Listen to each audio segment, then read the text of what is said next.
Hey folks, since we have performed some basic featureization, along with we have also performed some basic exploratory data analysis. This is what we have done typically. So now the next turn is all about, let's try to pre-process this data. Let's try to pre-process. Along with that, we will also try to clean that. This is the main goal in our upcoming session, probably in our 3 to 4 session. This is the main goal. Again, in context of real world, the data that is always given to us is exactly our raw data. So again, after performing some basic stuff like, hey, what is the distribution of the feature? Or you can say after performing some basic data analysis, first and foremost, what you need to do is, you need to pre-process this data. You need to pre-process this data because this raw data contains lots of dirtiness, let's say some missing value.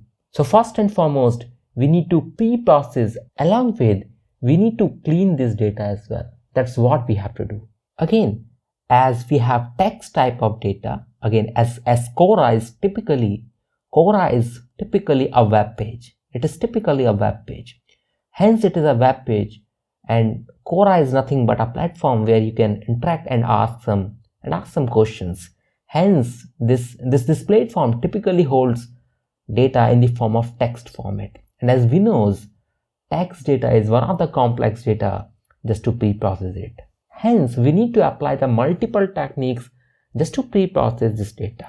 Just like, imagine in this text, let's say we have some hyperlinks or we have some links, and let's say we have some dirtiness, let's say we have some missing value in this text. Let's say we have to make all this text data on a similar scale. This is also a part of pre-processing. That's what we have to do typically in this pre-processing. Let's try to do all that stuff. So first and foremost, let's try to import all the necessary modules. The very first is my pandas, that is extremely used in case of data manipulation and data exploration. Then I can think of my NumPy. Let's create its alias that says NP. That is extremely useful when you have to do some numerical computation on top of your data. For visualizations, you can think of your Seaborn, along with you can also think of your base module, which is all about my matplotlib.pythonplot or pyplot as plt, which is all about the alias of my matplotlib.pyplot. Once I will import all the necessary modules, again, imagine you are getting some warning across the cell. So just to get rid of warning, you can also think of very handy module, which is all about our warnings module. So from this warnings module, what I will do is I will say, cool, from this warnings module, I can think of importing something known as filter warnings. This is exactly that sub module.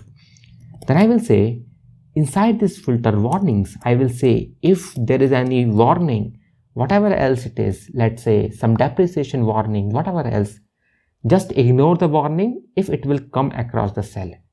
Let's try to execute this line of code. Now, first and foremost, we need to read our data wherever it is. Now, you will figure out this is exactly a data set which is all about data underscore feature underscore extraction.csv. Hence, we need to call a CSV function. First and foremost, we need to pass this entire file path. And I will say my data set name is all about data underscore feature underscore extraction. I will say data underscore feature, of course, feature underscore extraction.csv. Then you can think of appending this R, which is my raw string, that helps Python just to read the file very efficiently. It will return me data frame object. Let me store that in, let's say, data. Let me just execute this line of code. And if I'm going to say data.head, let me pass some value or integer value randomly as, let's say, 2 or let's say 4. The moment I will execute this line of code, you will end up getting the first 4 observations of your data. And if I will say data.shape, cool, it is shape. Let's execute. You have that much observations or that much data points, along with you have 17 features. And if I will say data.isNull.sum, just to get the summation of the missing values across the features you have.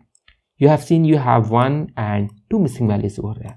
Let's try to fill it. So I will say data.fillNA. Let's fill it with, let's say this one, cool. And I will say in place equals to true.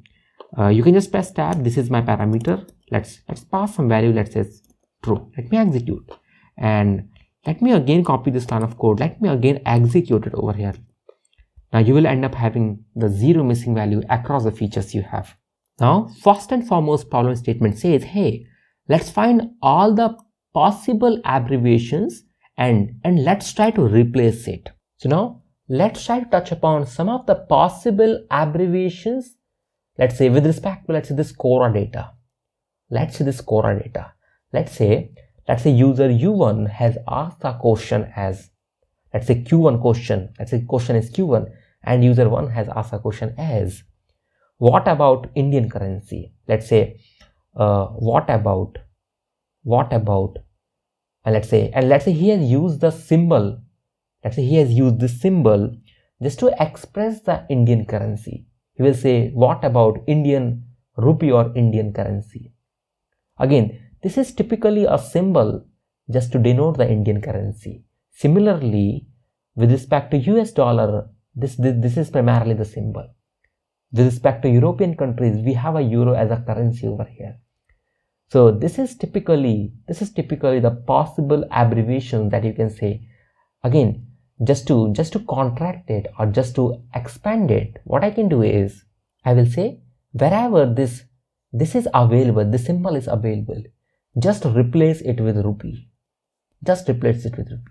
Similarly, wherever it is available, just replace it with, let's say, US dollars. Similarly, just replace it with euro. That's what I can think of. So what I will do is, let me show you one more thing.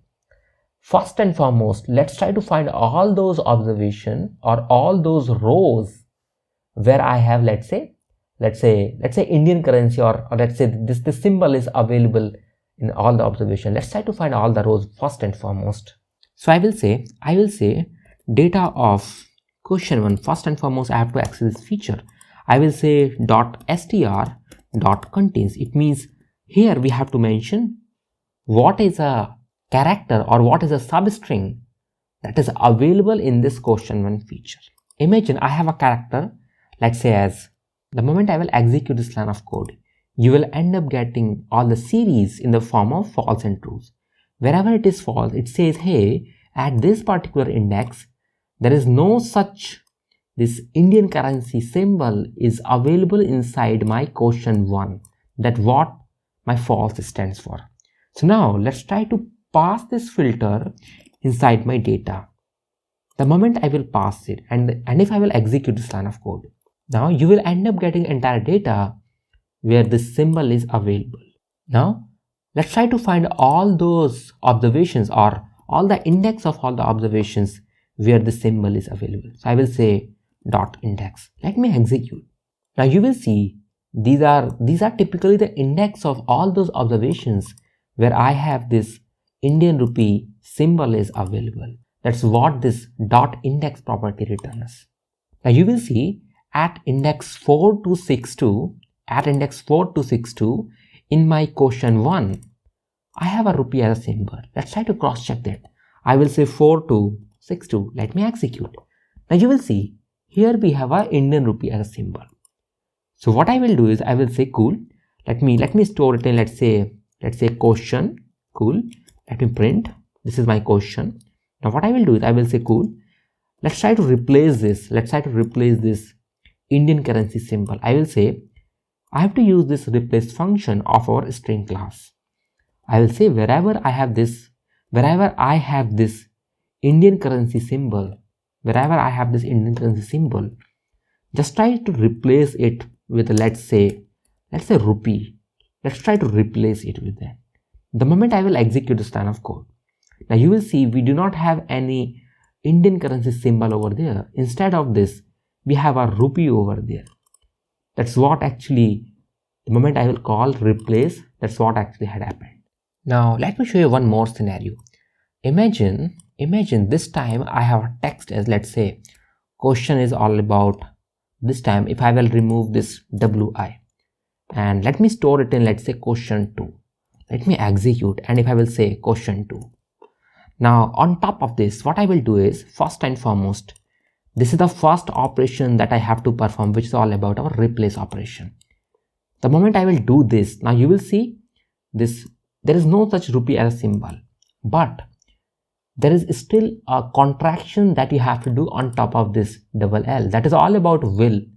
So what I will do is I will again call replace on top of that. I will say cool, wherever I have this double L, just replace it. Cool. Let's try to replace it. The moment I will do this, cool, we have to assign one more space. Let's execute. Now this is how exactly my code works. But imagine we have, let's say, a very huge text. In such case, there is a higher probability that I have to call this replace multiple times depending upon the contractions that we have. This is how things actually works. Again, as we have to call this replace for each of the observations. Let's say we have 40k plus observations. Hence, calling replace for each of the row makes no sense.